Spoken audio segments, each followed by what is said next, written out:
Okay, so in the last video, we looked at what the first derivative test was. And again, just maybe more getting used to the language and some of the things that you're going to have to be familiar with when you start justifying, this is a max, this is a min, this is increasing, this is decreasing. So let's look at a couple of examples. And so this first example is just a cubic function on a closed interval. So there's a lot of things I already know that are happening. Like if it's closed and continuous, then I know there's a max, I know there's a min. Like that's what the Extrema theorem tells us. Maybe to help us identify that without actually having to substitute them back into the function is what the first and second derivative tests are going to help us do. So let's look at that first derivative. Oops, go to pen, not eraser. So let's go to that first derivative. So the derivative is equal to 3x squared minus what, 3x? And what we want to do is find out when the derivative is 0 or undefined. And this is just a quadratic now as a derivative, so we know it's never going to be undefined, but we need to find and identify the zeros here.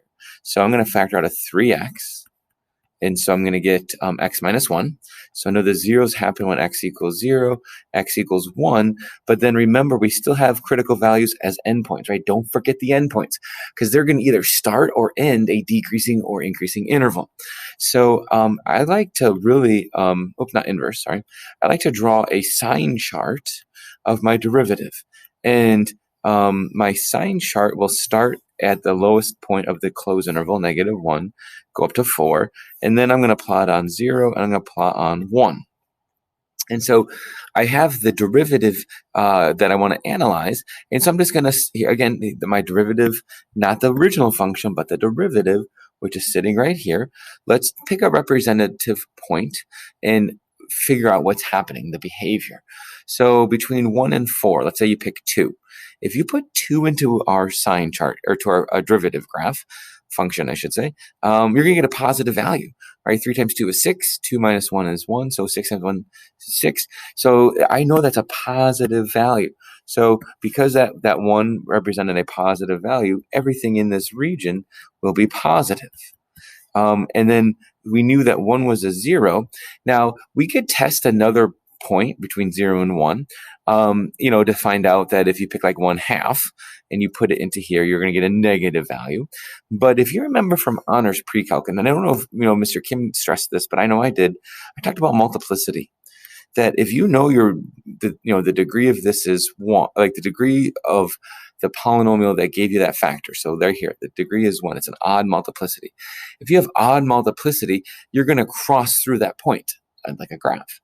If you have even multiplicity, if it's quadratic, it would sort of like bounce at that instant. So in other words, the sign would match. They'd both be positive or they'd both be negative. So the fact that the multiplicity of that root is odd, the fact that the multiplicity of that root is odd, means that they're going to alternate signs because of odd multiplicity. That's the behavior of that particular, characteristic of algebra.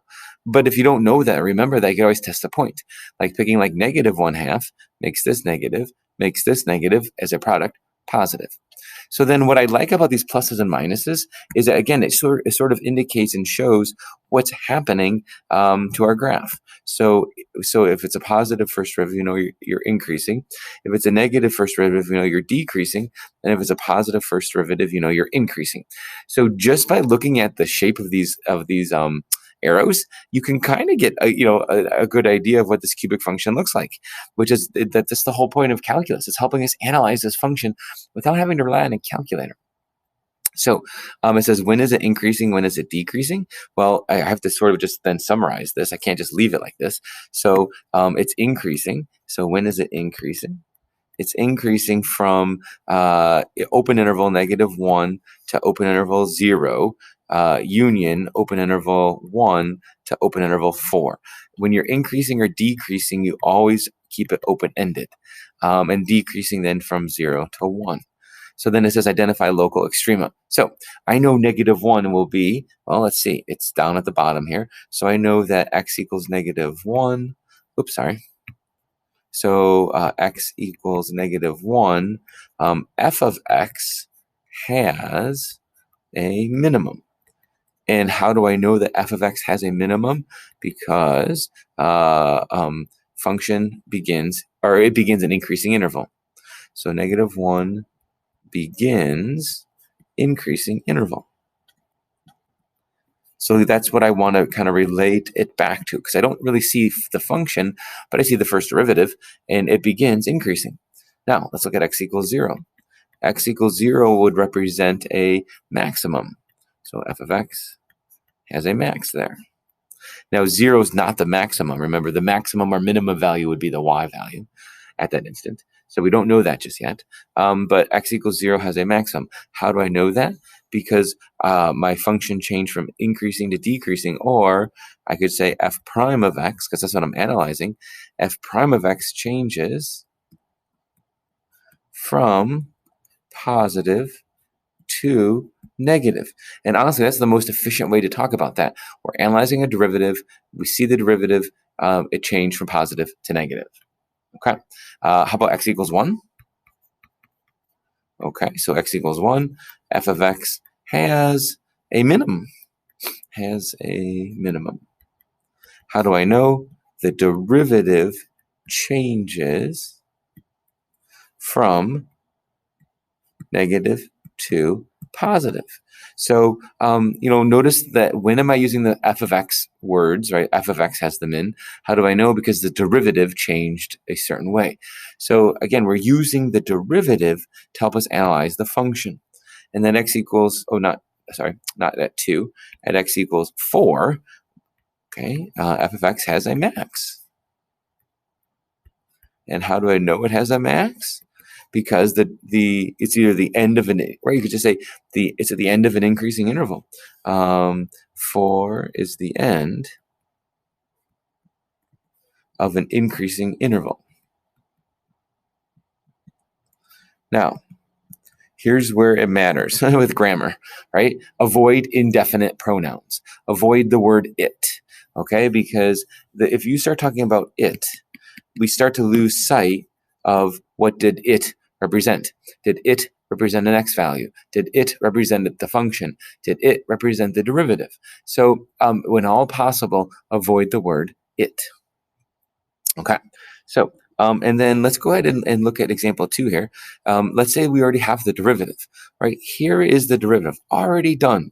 So now I'm just going to jump into my sign chart and think about, okay, and like my sign chart, and I know that this can factor further. So my derivative would be negative 3x squared times x minus 6, and it's like x minus 1, x plus 1.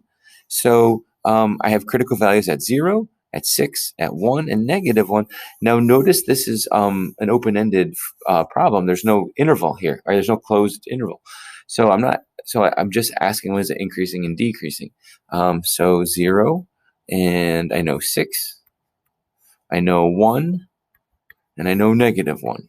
Okay, so I'm going to fill in this sign chart. This is the derivative, and I'm going to pick something bigger than 6, let's say 7. And if you put 7 into each of those spots, right? Like I know, we've done sign charts a lot, but put 7 here, 7 here, 7 here, 7 here. The overall thing will be positive, but then you multiply by negative 3. So the overall thing's can actually be negative. So it's going to be negative at that instant over there. Now, the multiplicity that gave us the factor of 6, the root of 6, was odd. So right away, I know that it's going to change signs. That these signs have to change. And so, or you could have just picked another value, like 2, and this would have made that a negative. But there's already a negative, so then that cancels to be positive. Now, how about 1? The factor that gave us 1, again, also odd multiplicity. So that means this would be negative because you have to switch signs. Now 0, here's our first time where it's an even multiplicity. So the behavior is going to have to match. So it's like a touch and go, like a parabola, or a touch and go like that, like a parabola. So I know that the signs will match there. And then negative 1 was, again, odd multiplicity. So there we go. So what I can do now is even draw arrows if you want. So you're increasing, you're decreasing more. you're increasing, and you're decreasing. So again, you kind of get a nice little picture of what's happening to this graph. And then you could say, well, when is it increasing? So it's increasing. I guess we'll start at negative infinity. So negative infinity up to -1, union, and then 1 to 6. And then when is it decreasing? Basically everywhere else, right? So -1 to 0, and then 0 to 1. So now, like, I've seen textbooks say this is 2 separate intervals, or 1 interval, because technically, if you're just 0 for an instant and then you continue to decrease, you still fit the pattern of a decreasing function. I mean, think about like a negative cube function. Like, even though you're 0 at that one instant, you technically still are decreasing. So in that case, I would be okay with putting it all together, or you could separate it. That's fine. And then 6 on to positive infinity. But again, what I like about this is that I can see like the behavior. Oh, I don't want the highlighter, sorry. I can see the behavior of the function. I can see that -1 is going to have to be a maximum value, or there will be a maximum at -1 because of the way the derivative behaves, positive to negative. Now, 0 is one of our saddle points because we decreased. We got to an instant that it's 0, and then we decreased some more. 1 would be a minimum because we go from decreasing to increasing.